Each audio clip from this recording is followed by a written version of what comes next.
તો અમદાવાદ જિલ્લા શિક્ષણ વિભાગ એક્શનમાં અમદાવાદ જિલ્લાની 22 શાળાઓને 10,000નો દંડ ફટકારાયો છે। ફાયર સેફટીની વ્યવસ્થા ન કરનાર શાળાઓ સામે કાર્યવાહી કરવામાં આવી રહી છે। અમદાવાદ ગ્રામ્ય જિલ્લા શિક્ષણ અધિકારીની કાર્યવાહી, ધંધુકાની 4, માંડલની 3, સાણંદની 3 સ્કૂલ સામે કાર્યવાહી, તો વિરમગામની 2, દસક્રોઈની 2 અને ધોળકાની 4 સ્કૂલ સામે કાર્યવાહી કરવામાં આવી છે। તાત્કાલિક ફાયર એનઓસી મેળવવામાં નહીં આવે તો સ્કૂલની માન્યતા રદ કરવાની ડીઈઓની તૈયારી।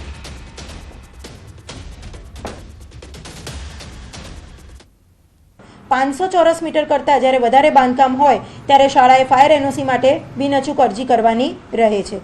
આવી શાળાઓ લગભગ 22 જેટલી શાળાઓ કે જેને અવારનવાર તાકીદ કરવા છતાં પણ તેઓએ ફાયર એનઓસી માટે અરજી કરેલી નહોતી। બાળકોની સલામતી જોખમમાં મુકાય તેને ધ્યાને લઈ અને હાલના તબક્કે 10,000નો દંડ કરેલ છે અને 5 દિનમાં તેઓને એનઓસી માટે એપ્લાય કરવા તાકીદ કરી છે। તો કલોલના વાયના ગામ અકસ્માત બાદ કારમાં આગ લાગવાની ઘટના, ગરનાળાના પિલ્લર સાથે અથડાઈ હતી કારમાં આગ લાગતા ચાલક બળીને ભડથું થયો છે। અન્ય એક વ્યક્તિ ગંભીર રીતે દાઝ્યો।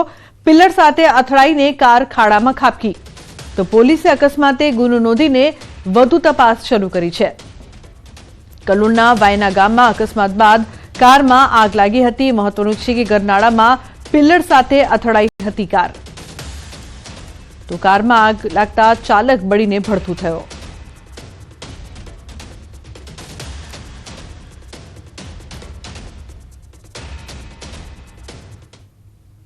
તો કલોલમાં વધુ એક વાહન કેનાલમાં ખાબકવાની ઘટના। કલોલના રાચરડા ઉનાલીથી ધોળકા તરફ જતી નર્મદા કેનાલમાં એક ટર્બો ખાબકતા ડ્રાઈવરનું મોત થયું છે। મળતી માહિતી મુજબ ડ્રાઈવરે ટર્બો ટ્રકનો કાબુ ગુમાવતા કેનાલમાં ખાબક્યા હતા। મૃતક કલોલના ટ્રક માલિકને ત્યાં નોકરી કરતો હતો। સમગ્ર મામલે સાતેજ પોલીસે અકસ્માતનો ગુનો નોંધીને તપાસ હાથ ધરી છે।